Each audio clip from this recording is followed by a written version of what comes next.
मराठा आरक्षणाची लढाई आता अंतिम टप्प्यात आणि 20 तारखेला आपण मुंबईला जाण्याचा मराठा समाजाने आता एल्गार पुकारला. करोडोच्या संख्येने मराठा समाज आता मुंबईकडे गेला पाहिजे. 80% लढाई आपण जिंकली आतापर्यंत. 54 लाख मराठ्यांना आतापर्यंत आरक्षण मिळालं आणि एका नोंदीवरती 4 जरी लोकांना म्हणलं तरी 2 करोड मराठी आता त्या आरक्षणाचा लाभ घेणार आहे. आज 2 करोड मराठ्यांच्या लेकराचं कल्याण झालं. आता ज्यांच्या नोंदी मिळाल्या नाही त्यांच्यासाठी आता संघर्ष आता सुरू आहे. जसं आपण आता रात्रंदिवस शेतात कष्ट करतो आणि पोरं शिकवतो, आता ते कष्ट जर तुम्ही 20 जानेवारी पर्यंत इकडे केले, रात्रंदिवस कष्ट करून आपले पाहुणे रावळे गावकरी शेजारचे गावचे लोक जर जागे केले तर तुमच्या पोरांना आता आयुष्याचे आरक्षण मिळणार आहे. त्यांना आयुष्याची आता भाकरी मिळणार आहे. तुमचे पोरं नोकरी लागणार आहेत. तुमचे पोरं क्लास 1 क्लास 4 चे अधिकारी बनणार आहेत. तुमचे पोरं IAS IPS होणार आहेत या आरक्षणाच्या माध्यमातून. म्हणून आपल्या पोराला आरक्षण मिळालं पाहिजे. आपले पोरं मोठे झाले पाहिजे याच्यासाठी आपली ही लढाई. आणि मी इथून पाठीमागे तुम्हाला सांगायचं, आपल्याला ही लढाई जिंकायची, आपल्याला आरक्षण मिळवायचं. मी गावागावात येऊन सांगत होतो पण मला शेवटा माझ्यापासून लांब पडायचं. मी म्हणला फोन केला की दुसऱ्या गल्लीतून पडायचं. एवढी भीषण परिस्थिती त्यावेळेस होती. पण मला माहित होतं आपण ही लढाई सोडायची नाही. आता मराठ्यांच्या पोराचं जर कल्याण, घराघरातल्या मराठ्यांचं कल्याण करायचं असलं तर आपल्याला रुसून चालणार नाही, नाराज होऊन पण चालणार नाही. आपण सलग हा संघर्ष लावून धरला आणि आज त्याचं रूपांतर असं झालं की मराठ्यांच्या अंगावर आरक्षण मिळून गुलाल पडल्याशिवाय आता राहत नाही. कोणीच रोखू शकत नाही आता मराठा. आता देव जरी आडवा आला तरीही मराठा समाजाला ओबीसी आरक्षण देण्यापासून कोणीच रोखू शकत नाही, कोणीच. त्यामुळे आता तुमच्यावरती एक छोटी जबाबदारी, सगळ्यांनी मुंबईकडे चालायचं. कारण जर आता पोरं मोठे करायचे असले तर घरी बसले तर आपल्या पोराचा वाटोळा आपणच केला म्हणून सांगायचा, दुसऱ्यांनी नाही. मग तुम्हाला आता पोरांना जर आयुष्याचं आरक्षण मिळून द्यायचं, त्याला नोकरी मिळून द्यायची, त्याला मोठं करायचं तर तुमच्याशिवाय पर्यायाने, तुम्ही लढल्याशिवाय पर्यायाने आपल्याला कोणीच मोठं करू शकत नाही. कारण आपल्याला फक्त सांगणार आहे तुम्हाला मोठं करू आणि त्यांनी सांगायला एकदा गुलाल पडायचं आपल्याला तरी सुद्धा नसते. आपले पोरं आता आपल्याला मोठं करावं लागणार आहे. म्हणून आपण इथं राजकारणाचे, समाजकारणाचे सगळे मतभेद सोडून तुम्हाला एकत्र यावं लागणार आहे. कारण इथं कोणाचा व्यक्ताचा फायदा नाही किंवा इथं कोणी एक जण मोठं होणार नाही. घराघरातले मराठींचे पोरं इथे मोठे होणार आहे. म्हणून ह्या लढाईत आता सगळ्यांनी उभा राहायचं. कारण मुंबईला हे शेवटचं आंदोलन, आरपारची लढाई. आता आरक्षण घेऊनच माघारी फिरायचं. त्यामुळे घराघरातल्या माणसांनी याच्यात सहभागी व्हा. कोणीही मागे राहू नका. तुम्ही मागे राहिलात तर तुमच्या पोरांचं वाटलं तुमच्या हाताने होणार, हे लक्षात ठेवा. कारण आता जास्तीचं बोलायला जी आरक्षणात काही राहिलं नाही. इथून पाठीमाग अनेक गोष्टी समजून सांगावं लागायचं. गायकवाड कमिशन पासून सगळे समिती आपल्याला समजून सांगायला लागायचं. आता आंदोलन खूप पुढे गेलं. आता आंदोलन विजयाच्या जवळ येऊन थांबलं. त्यामुळे आता सांगायची बाकीची गरज नाही. आता फक्त जनतेचा राहता पाहिजे. मुंगासारखे मराठी दिसले पाहिजे. अंतरावलीत कसे दिसले होते? कोणत्या बांधावर नसते, मराठीच होते. कोणकडे बघा 20 किलोमीटर मराठी बांध सुद्धा मोडे इतके मराठी होते. मग यांना कळाले मराठी बेकार.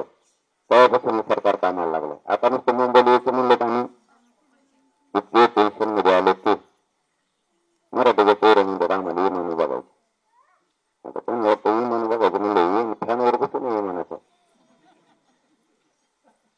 म्हणजे आता आमची लढाई ही मराठ्यांच्या पोरांना मोठं करायची. त्यामुळे तुमच्याकडे काम आहे. आता 20 जानेवारी पर्यंत गावं तुम्ही जागो करा. आपल्या पाहुण्या रावळांना फोन करून सांगा की आपल्या पोरांसाठी या आंदोलनात सहभागी व्हा, मुंबईला जा. महिलांनी मागची बाजू सांभाळा, समोरची बाजू आम्ही सांभाळतो. मुंबईची खिंड आम्ही लढणार आहे, पाठीमागची खिंड तुम्ही सांभाळा. आम्हाला तिकडे त्रास दिला, इकडे मंत्र्याच्या नामदारात दारा बंद बसायचं. मला 2-3 लाख महिला मिळत होते, नुसतं चपलाच काढावं. तुम्ही एकदा चपला काढायची त्याचा कार्यक्रमात लागला म्हणून सांगायचं. कारण तिथं तुमचेच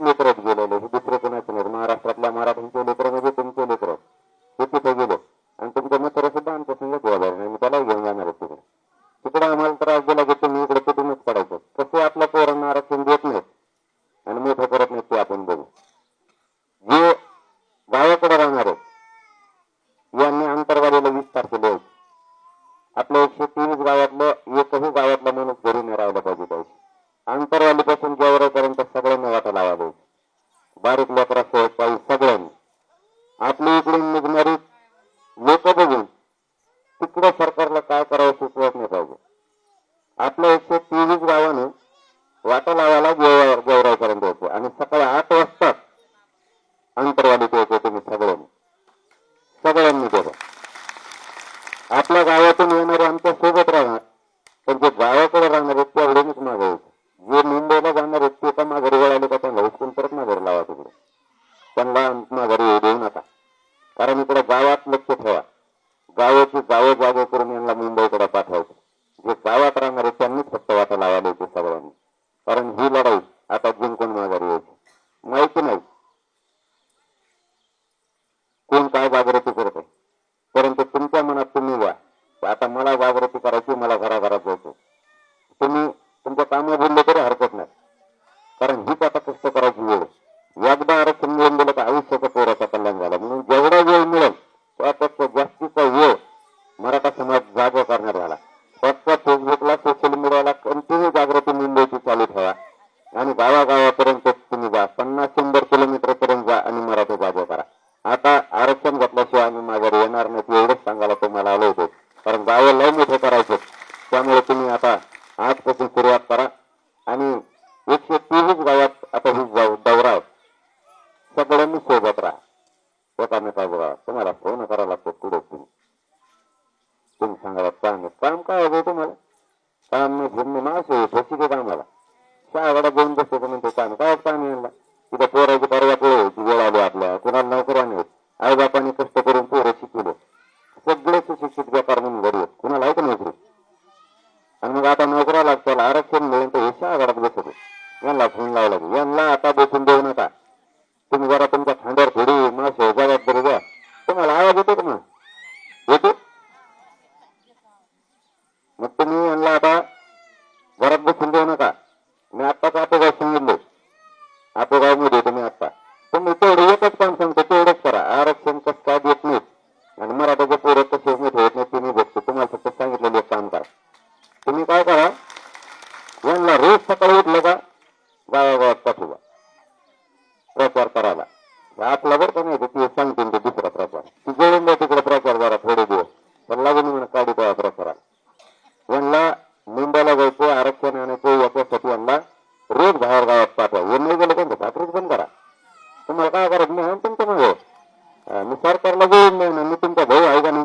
मी आहे तुमच्या मागे यांचं बघू का यांच्या भाकरी बंद करून टाका. कारण पोरं मोठे होणार सुद्धा आपले. मग आपल्या पोरासाठी काम नाही करत नेत्याला मोठं करायसाठी काम करतो का. ते एकटंच सुधरण आपल्या पोरं का उसं पडायला पाठायचं का. आपल्या पोराला कोण मोठं करणार. त्यामुळे घराघरातून हे सगळे यांना कामाला उद्यापासून. आणि तुम्ही सुद्धा सगळे 3-4 दिवसाचा पहिला टप्पा आहे. सगळे सोबत थांबा जाऊ कारण नका सांगू. तुम्हाला माहिती आहे सकाळी 9 वाजता दौरा आहे. तुम्ही 8 वाजताच हजर पाहिजे. इतकं कुठून पडा येड लागू द्या तुम्हाला. पुढे तुम्हाला फोन करावा लागतो कुठे तुम्ही. मग तुम्ही सांगणार ते वेगळंच कारण कोणतं तरी काय म्हणलं आम्हाला काही कारण नाही काही नाही. सगळे एक जीव दाखवा. आपण आपले कामं बाजूला ठेवावे 2-4 दिवस. जागृती मोठी होईल. समाजाचं कल्याण होईल. तुमच्याकडे 4 व्हीलर नसतं तर मोटरसायकलवर पळा. थंडी वाजत नाही काही नाही काही नाही. तुमचं स्वतःच काम असलं तसं 12 वाजता होता थंडी वाजली तरी सोडून ती हे स्वतःच्या लेकराचंच काम आहे ना महाराष्ट्रातलं. सगळेजण सोबत थांबा. 20 तारखेला लक्षात राहू द्या आपला पुरं गाव अंतरवाली द्यायचं. अंतरवाली गेवराईपर्यंत तुम्हाला जायचं. आणि दुसरं काम गावाची गावं जागे करा. महिलांनी फोन जर लावले पाहुण्याला तुमचं काय चाललं विचारायचंच नाही. आपले फोन लावले की जरूर साजरे खाल्लं तुम्हाला काय करायचं राव म्हणता लोक. त्याला पहिलं विचारायचं मुंबईत जायची तयारी काय झाली. आपल्या पोराला आरक्षण पाहिजे केली का तुम्ही तयारी. नाही आपलं तिसरंच काम सांगायचं. फोन लावलं इथून ते काय चाललंय तुला काय करायचं त्याचं काही चालून दे. आता फक्त आरक्षणावर भर द्या सगळेजण. एवढ्या वेळेस ताकद लावली ना महिलांनी बिन पुरुषांनी बी आरक्षणच मिळालं. 5-5 लाख महिला कार्यक्रमाला यायला लागला. 5-5 लाख ही पहिल्यांदा असं राज्यात घडले की 5-5 लाख महिला 5-5 10-10 5 ते 4 वाजेपर्यंत बसायला लागला. इथं सुद्धा नाही. कारण सगळ्याला कळून चुकलं या आरक्षणात आपले लेकर मोठे होणार आहे. इथं का माझा फायदा नाही तुमचा नाही. महाराष्ट्रातल्या घराघरातल्या पोरांचा फायदा आहे. त्याच्यामुळे तुम्ही सगळेजण तात्पून आता कामाला लावा. 20 तारखेची तयारी करा. आणि मी 5 महिने झालं भेटायला आलो नव्हतो. मलाही कर्म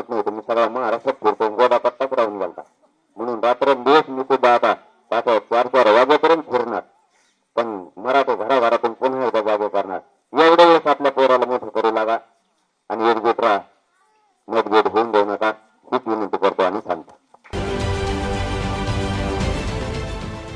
देश विदेशातील प्रत्येक घडामोडींचे लाईव्ह अपडेट मिळवण्यासाठी आता साम टीव्हीच्या सर्व सोशल मीडिया प्लॅटफॉर्मला लाईक, फॉलो आणि सबस्क्राईब करा.